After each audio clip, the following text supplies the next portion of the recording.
మన ప్రభు అయిన యేసుక్రీస్తు నామములో కూడి వచ్చిన ప్రతి ఒక్కరికి వందనాలు తెలుపుకుంటూ, దేవుని యొక్క పరిశుద్ధ గ్రంథంలో నుంచి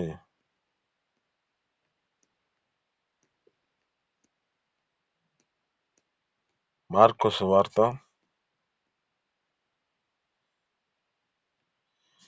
10వ అధ్యాయము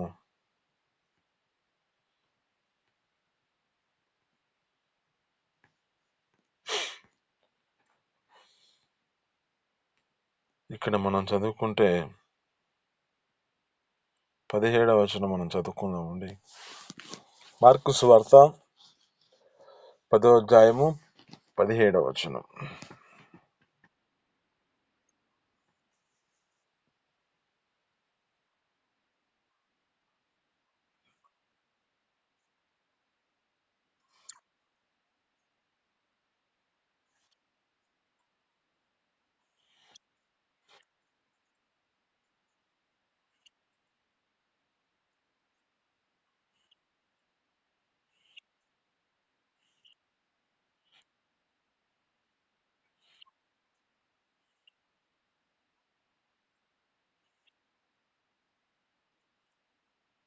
చాలండి. ఇక్కడ ఉన్న మాటలు బట్టి దేవుని యొక్క లేఖనాలు సెలవిస్తున్న మాటల్లో మనం ఇక్కడ కనపడుతున్న వ్యక్తుడు ఒక వ్యక్తి యవ్వనుడు. ఈ యవ్వనుడు దేవుని యొక్క ఎదుటకు వచ్చి, ప్రభువైన యేసుక్రీస్తు ఎదుటకు వచ్చి, తన జీవితంలో ఒక నిత్య జీవార్థమైన పరలోక రాజ్యాన్ని కావాలని ఆశపడుతున్నాడు. అయితే ఇక్కడ తెలిసిన సందర్భం, మనకు తెలిసిన మాటలే కాకపోతే వీటిలో ఉన్న మన జీవితాల్లో ఈ యొక్క వ్యక్తిలో ఉన్న అనుభవాలను మనం జీవితాల్లో నేర్చుకుందాం. ఇక్కడ ఈ యొక్క వ్యక్తి జీవితంలో ఏం చేస్తూ ఉన్నాడంటే, ముందుగా తన జీవితంలో ప్రభువైన యేసుక్రీస్తు ఎదుటికి పరిగెత్తుతూ దేవుని యొక్క సన్నిధికి వస్తున్నాడు. అంటే ఆయన పరిగెత్తుకుతూ ఆయన ఎదుటకు వస్తున్నాడు. ఇక్కడికి వచ్చిన వాడు ఏం చేస్తున్నాడు అంటే, ఆ తండ్రి అయిన దేవునిని స్తుతించేవాడుగా, ఆ యొక్క తండ్రి అయిన దేవునికి తన యొక్క నామమును స్మరణ చేసేవాడుగా, గొప్పగా తన యొక్క నామముతో పిలిచేవాడుగా కనబడుతున్నాడు. సద్బోధకుడా అని సంబోధిస్తున్నాడు ఇక్కడ ఈ యొక్క యవ్వనుడు. యవ్వనుడిలో మనం నేర్చుకోవాల్సింది ఒకటి, మన జీవితంలో దేవుని యొక్క సన్నిధికి పరిగెత్తుతూ, ఆ దేవుని యొక్క మార్గానికి, ఆ ప్రభు అయిన యేసుక్రీస్తు ఎదుటకు మనం పరిగెత్తుతూ దేవుని యొక్క మందిరానికి వచ్చే విధంగా ఉండాలి. మనకు తెలిసిన మాటలో జ్ఞాపకం చేసుకుంటే, ఆ యొక్క లూకాసు వార్తలో అంటాడు 19వ అధ్యాయంలో, అక్కడ తన జీవితంలో జ్ఞాపకం చేసుకుంటే ఒక సుంకరి కనబడుతున్నాడు, జక్కయ్య. ఈ యొక్క వ్యక్తి ఏం చేస్తున్నాడంటే, యేసు ఎవరో చూడగోరి ఆ యొక్క తన జీవితంలో ఆ యొక్క ప్రాంతాల్లో వెళ్తున్నాడని గమనించాడు. గమనించిన వాడు ఏం చేస్తున్నాడంటే, ఆ యొక్క తన యొక్క ప్రభు అయిన యేసుక్రీస్తు ఎవరు అని చూస్తున్నాడు, వెయిట్ చేస్తున్నాడు, ఎదురు చూస్తున్నాడు. అక్కడ చూస్తే అక్కడ ఏమైందంటే, ఇతడు పొట్టివాడు అయినందువల్ల అతనికి ఆ మనిషి కనపడుతున్నా, ఆ ప్రభు అయిన యేసుక్రీస్తు కనపడట్లా. ఎందుకంటే అనేక జన సమూహం ఉన్నారు కనుక. అయితే ఒక మార్గాన్ని వెళ్తున్నాడని ఆ మార్గంలో ఏం చేశాడంటే, ఒక మేడి చెట్టు ఉంటే ఆ చెట్టు మీదకి ఎక్కాడు. అక్కడైతే తన జీవితంలో జ్ఞాపకం చేసుకుంటే, అలా ప్రభు అయిన యేసుక్రీస్తు ఆ ఎదుటికి వచ్చినప్పుడు, ఆ జక్కయ్య నువ్వు కిందకు దిగిరా అని చెబుతూ ఉండగా, అతడు త్వరగా దిగి వచ్చి తనను తండ్రి అయిన ఆ యొక్క ప్రభు అయిన యేసుక్రీస్తుని సంతోషంగా తన ఇంటి వద్దకు చేర్చుకున్నాడు.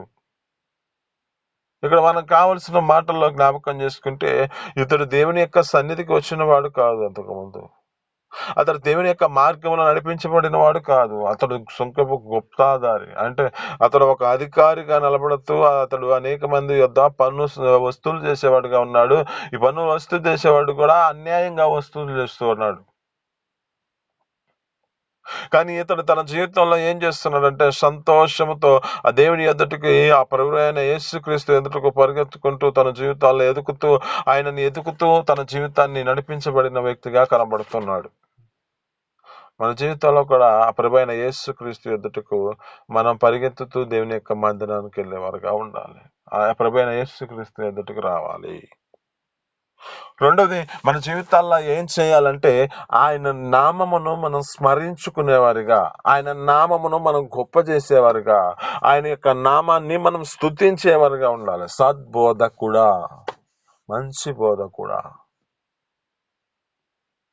ఆ యొక్క మంచి బోధకుడా అని ప్రభువైన యేసుక్రీస్తుని పిలిచేవాడుగా ఆ యొక్క వ్యక్తి ఉన్నాడు. ఆ ప్రభువైన యేసుక్రీస్తుని యొక్క నామమును గొప్ప చేసేవాడుగా కనబడుతున్నాడు. ఇదే నీతో మాట్లాడుతున్న మాటలు బట్టి కూడా నీవు ఆయన నామమును గొప్ప చేసేవారుగా ఉన్నావా, లేక నామమును స్మరించడంలో నువ్వు మర్చిపోతూ ఉన్నావా? దేవుడు నీకు ఇచ్చిన ఆయుష్ను బట్టి, దేవుడు నీకు ఇచ్చిన ధాన్యతను బట్టి, ఆయన ఎదుట నీ జీవితంలో ఏ స్థితిలో నడిపించబడుతున్నావు? ఇక్కడ జ్ఞాపకం చేసుకుంటే ఈ వ్యక్తి ఆ దేవుని ఎదుటికి వచ్చి తన జీవితంలో ఆ దేవుని యొక్క నామమును స్మరిస్తూ సద్బోధకుడా అని సంబోధిస్తున్నాడు. ఇది మన జీవితాల్లో జ్ఞాపకం చేసుకుంటే ఈ యొక్క విషయాలలో తమ జీవితాలలో నామమును స్మరించుకోలేని, తమ జీవితాలు స్మరించుకొనకుండా ఆశీర్వదించబడలేని పరిస్థితిలో ఉన్నారు. మనం జ్ఞాపకం చేసుకుంటే ఇతని యొక్క నామమును మనం స్మరించుకుంటూ ప్రతి దినాన ఆయన యొక్క నామమును మనం స్తుతులు పలుకుతూ ఉండాలి. ఆయనకి ఎన్నో పేర్లు ఉన్నాయి. ఆశ్చర్యకరుడు, మహోన్నతుడు, నజరేయుడు, సర్వాధికారి, సర్వ సృష్టికర్త, మృతిని జయించిన మృత్యుంజయుడు, సృష్టిని పాలించిన సృష్టికర్త. ఇక్కడ జ్ఞాపకం చేసుకుంటే మనం ఏం చేయబడాలంటే ఆయన నామమును మనం గొప్ప చేసేవారుగా ఉండాలి. ఆయన నామమును మన జీవితాల్లో గొప్పగా ఆ యొక్క నామమును స్మరణగా చేసేవారుగా ఉండాలి. ఒక అపవాది తన జీవితంలో ఏమంటాడంటే, సర్వోన్నతుడైన దేవుని యొక్క కుమారుడా, ఆ దావీదు యొక్క కుమారుడా అని ఈ యొక్క వ్యక్తి సాతాను అక్కడ సంబోధిస్తుంది. మరి మన ప్రభువైన యేసుక్రీస్తును మన నామమును స్మరణ చేసుకోవాలి కదా. ఇక్కడ రెండో అనుభవంలో ఇతని జీవితంలో ఈ యవ్వనుడి యొక్క జీవితంలో ఏం చేస్తున్నాడంటే, రెండో అనుభవంలో ఆయన నామాన్ని స్మరణ చేస్తున్నాడు, సద్బోధకుడా. మూడో అనుభవం ఏమిటంటే, నిత్య జీవానికి నేను పోవాలంటే నేనేం చేయాలి? ఆమేన్, హల్లెలూయా. అంటే ఇక్కడ ఈ నిత్య జీవానికి పోవాలంటే నేనేం చేయాలి అంటూ ఉన్నాడు. అంటే ఈ నిత్య జీవానికి పోవాలంటే ఏం చేయాలనే ఆలోచన కలిగిన వాడుగా కనపడుతున్నాడు. అంటే ఆ పరలోక రాజ్యానికి వారసుడిగా చేయబడాలని ఆశ అతనిలో ఉన్నది. ఆమేన్, హల్లెలూయా. నిత్య జీవార్థమైన పరలోక రాజ్యానికి ప్రవేశించాలి అని ఆలోచన చేత నడిపించబడుతున్న వ్యక్తి అంటే మన జీవితాలలో ఆ నిత్య జీవార్థమైన పరలోక రాజ్యానికి వెళ్ళాలని ఆశ మనలో ఉండాలి. ఆమేన్, హల్లెలూయా. ఆ యొక్క నిత్య జీవానికి పోవాలని ఆశ మనలో, ఆ పరలోక రాజ్యములో ప్రవేశించాలని ఆశ ఉంటే మన జీవితాల్లో పొందుకుంటాము. ఆ పొందుకోవడానికి మన జీవితాల్లో ఏం చేయాలో మనం ఆలోచించగలుగుతాం. ఇక్కడ యవనుడి యొక్క జీవితంలో జ్ఞాపకం చేసుకుంటే యవనుడు ఏం చేస్తున్నాడంటే, మూడో అనుభవంలో పరలోక రాజ్యాన్ని తన జీవితంలో కోరుకుంటున్నాడు. నాలుగోది జ్ఞాపకం చేసుకుంటే ఇతడు తన జీవితంలో ఏం చేస్తున్నాడంటే, తను దేవుని యొక్క ఆజ్ఞలను అనుసరించే వ్యక్తిగా కనబడుతున్నాడు. అక్కడ ఏమంటున్నాడంటే, అయా ఈ నిత్య జీవార్థమైన పరలోక రాజ్యానికి నేను పోవాలంటే నేనేం చేయాలి అన్నప్పుడు ప్రభువైన యేసుక్రీస్తు తనతో చెబుతున్నాడు, నీవు నీ జీవితంలో నరహత్య చేయొద్దు, వ్యభిచరించొద్దు, దొంగలించొద్దు, అబద్ధ సాక్ష్యం పలకొద్దు, మోసపుచ్చొద్దు, తల్లిదండ్రులను సన్మానించు అని ఆజ్ఞలు తెలియజేస్తున్నాడు. ప్రభువైన యేసుక్రీస్తు చెబుతున్నప్పుడు ఆ యొక్క వ్యక్తి ఏం చేస్తున్నాడంటే, అందుకు అతడు బోధకుడా, 20 వచనం, బాల్యము నుండి ఇవన్నీ నేను అనుసరించుతూనే ఉంటిని అని చూస్తున్నాడు. ఆమేన్, హల్లెలూయా. నీ జీవితంలో ఆజ్ఞలను అనుసరిస్తూ ఉన్నావా? ఇతని అనుభవంలో జ్ఞాపకం చేసుకుంటే ఇతను పరలోక రాజ్యానికి వెళ్ళలేదని మనకు తెలుస్తుంది. కానీ ఇతనిలో ఉన్న అనుభవాలు మన జీవితాల్లో కలిగి ఉండాలి. ఇతనిలో తన జీవితంలో జ్ఞాపకం చేసుకుంటే ఈ యొక్క అనుభవం, ఇతని యొక్క స్థితిని బట్టి ఇతనిలో మూడో అనుభవం ఏమిటి అంటే, ఆజ్ఞలను అనుసరించే వ్యక్తిగా కనబడుతున్నాడు.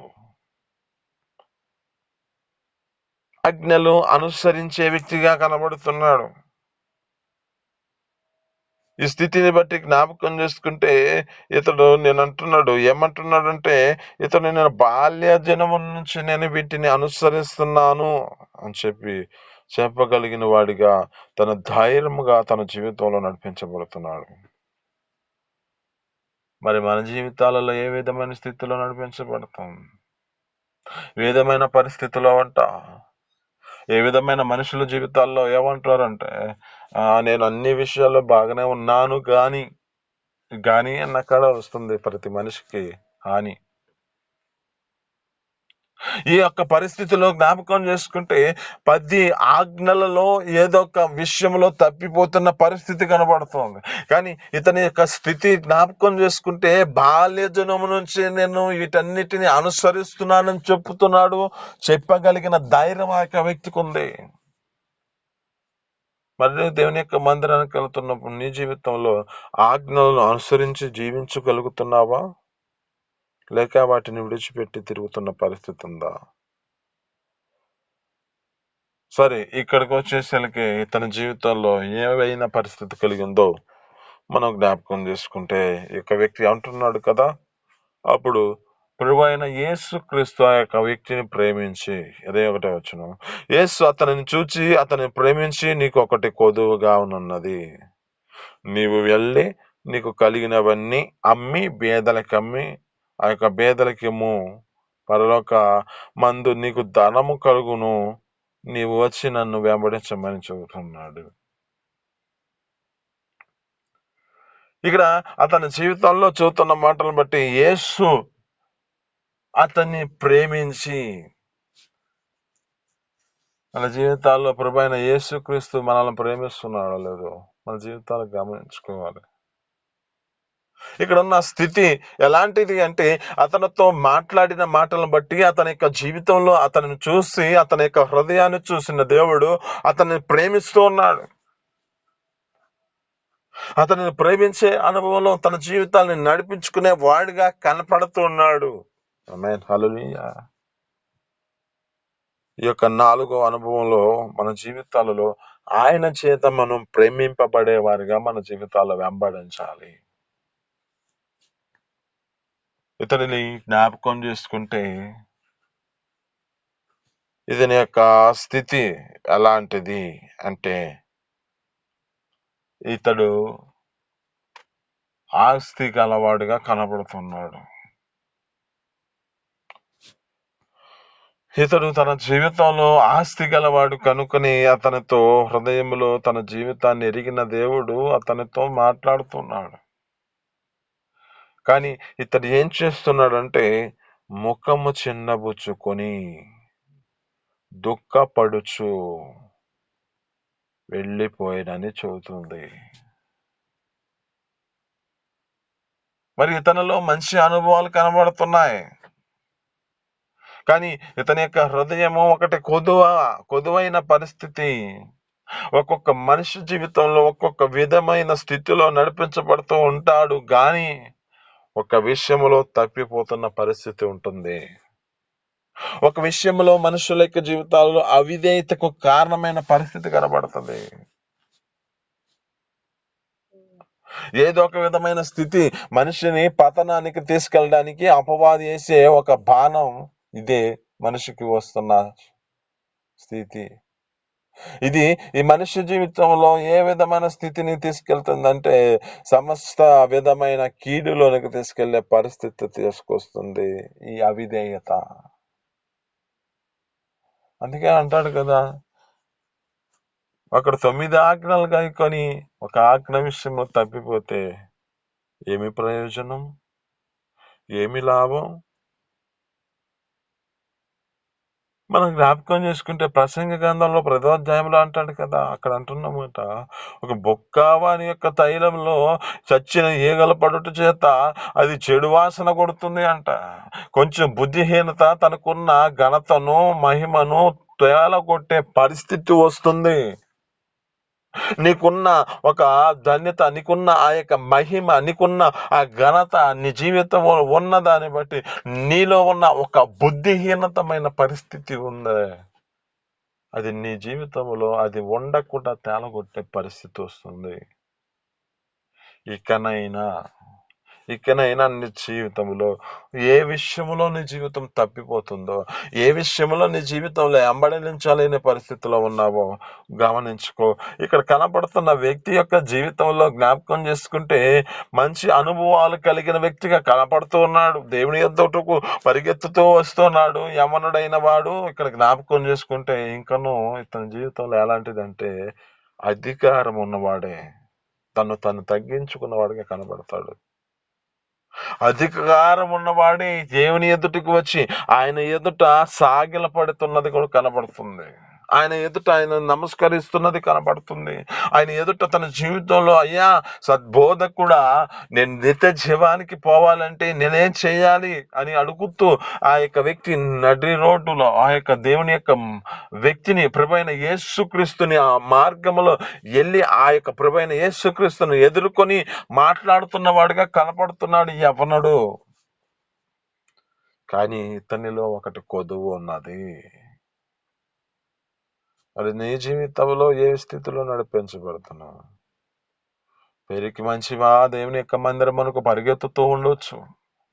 ఆ దేవుని యొక్క మందిరములోనికి వచ్చి ఆయన నామమును గొప్ప చేస్తూ నామమును స్మరిస్తూ ఉండొచ్చు. ఆయన యొక్క సన్నిధికి వచ్చిన నీ జీవితంలో నీవు ఆయన ఎదుటకు వచ్చిన ముందు నీ స్థితిని బట్టి 10 ఆజ్ఞలను అనుసరించేవాడిగా కనపడుతూ నీ జీవితాన్ని నడిపించుకుంటూ ఉండొచ్చు. కానీ నీకు కనిపించని పాపము నీలో ఏదో ప్రవేశించి ఉండొచ్చు. దానిని నువ్వు గమనించుకోవాలి. దానిని నీ జీవితంలో తీసివేసుకోవాలి. మనకు తెలిసిన మాట ఒకటి చెబుతున్నాను. ఏమనంటే, ఒక వ్యక్తి నయమాన్, అతను తన జీవితంలో జ్ఞాపకం చేసుకుంటే అతని ద్వారా యెహోవాయే జయం పొందిస్తున్నాడంట. అతని యొక్క స్థితిని బట్టి యెహోవాయే అతని పక్షము నుండి ఆ యొక్క వాటిలో విజయం కలుగజేస్తున్నాడంట. ఊరంతా తిరుగుతూ ఉన్నాడు, తన జీవితంలో గొప్పవాడిగా కనబడుతున్నాడు. ఇంటికి వస్తేనేమో పరిస్థితి కుష్టి. ఆ ఇంటికి వచ్చినప్పుడల్లా బాధాకరమైన పరిస్థితి కలుగుతుంది. ఆ ఇంటి యొద్దకు వచ్చినప్పుడల్లా అది గుర్తొస్తుంది. ఆ ఇంటికి వచ్చినప్పుడల్లా తన జీవితంలో అది ఒక్కటే తన పరిస్థితిని అంతా కృంగదీస్తున్న పరిస్థితి కనబడుతుంది. ఇతను నీతో మాట్లాడుతున్న మాటను బట్టి నీ జీవితంలో ఏ సమస్య నిన్ను కృంగదీసే పరిస్థితిలో ఉందో, నీ జీవితంలో ఏ విధమైన స్థితిలో నీవు ఆ పాపము నీ జీవితంలో ఏలుబడి చేసి ఆ పాపము చేత నీ యొక్క పరిస్థితిని కృంగదీస్తున్న పరిస్థితి ఏది కనబడుతుందో, ఏ సమస్య నీ జీవితంలో ఎంబడిస్తుందో, ఏ యొక్క పరిస్థితినిలో నీ యొక్క పరిస్థితిని కృంగదీస్తున్న పరిస్థితిలో నీ జీవితంలో ఆ ఒక్కటే నీ జీవితాన్ని అతలాకుతలం చేస్తున్న పరిస్థితి కనబడుతుందేమో. దినమున యేసు నిన్ను ప్రేమిస్తున్నాడు. యేసు అతని యొక్క జీవితంలో మనం ప్రేమిస్తున్నాడు. ఆయన ప్రేమించిన ప్రేమలో ఎంత ఉన్నదంటే ఎలాంటి కల్మషం లేదు. ఆయన ప్రేమించిన ప్రేమలో ఆయన స్థితిని బట్టి మనల్ని ఎంతగానో ప్రేమించాడు కనుకనే, ఆ దేవుడు ఎంతగానో ప్రేమించాడు కనుకనే మన ప్రభువైన యేసుక్రీస్తు అయిన కుమారుడైన యేసుక్రీస్తు అయిన మనకు ఆ యొక్క జీవితాన్ని బట్టి మనకు అప్పగించాడు. కాగా తన అద్వితీయ కుమారుని యందు విశ్వాసముంచు వాడు నశింపక నిత్య జీవం పొందుకోవాలని దేవుని యొక్క ఉద్దేశము కదా. ఇక్కడ ఆ యొక్క వ్యక్తి అడుగుతుంది అదే కదా. యవనస్తుడు నిత్య జీవానికి పోవాలంటే నేను ఏం చేయాలి అంటున్న వాడిలో అయ్యా నీకు ఒకటి కొదువు ఉందని ప్రభువైన యేసుక్రీస్తు అతను ప్రేమించి చక్కగా చదువుతున్నాడే.